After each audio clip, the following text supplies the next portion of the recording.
На 1 юли в сградата на КАТ София се състоя премиерата на първия видеоклип на Елена от Music Idol и Стереотипове. С едноминутно мълчание почетоха паметта на Дими от Сленг събралите се гости, музиканти и журналисти. 38-годишният Димитър Екимов загина при катастрофа на автомагистрала Хемус в неделя. Песента към клипа "Промили на Драги" е част от кампанията срещу шофирането в нетрезво състояние.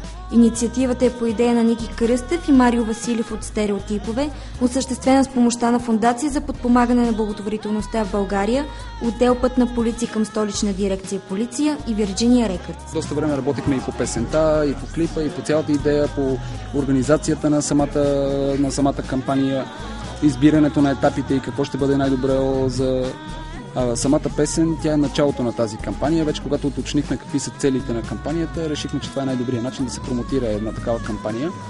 Нашата позиция е по-скоро гражданска, отколкото на музиканти. Любка Маринова от КАТ лично приветства събралите се журналисти и даде дума на Дани от Стар Академи, който подкрепи колегите си в благородното начинание.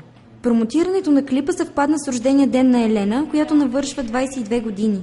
Нейният приятел Тома не успя да дойде на премиерата поради тежка настинка. На рождения си ден Елена си пожела: преди всичко да съм жива и здрава, да имам много късмет, нещата да продължават да се развиват все така в положителната насока, както тръгнаха след участието ми в Music Idol.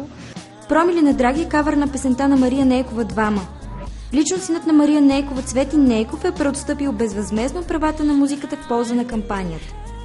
През есента кампанията ще продължи с разпространението на брошури и флаери в училищата в цялата страна, а до края на годината в парламента ще бъде внесена подписка за промяна на закона за пътищата. Бих апелирала към всички хора просто да бъдат наистина по-внимателни, когато се качват зад волана. 60-90. Как да не взема мерки на това шосе? По пътя не винаги бягам от дупките. Колко заплати набутах на куките? Как да обясня на субекта от среща, че с 9 делтера не се лети с 200? Но когато кинтите говорят, законите мълчат. Welcome to Bulgaria and have a nice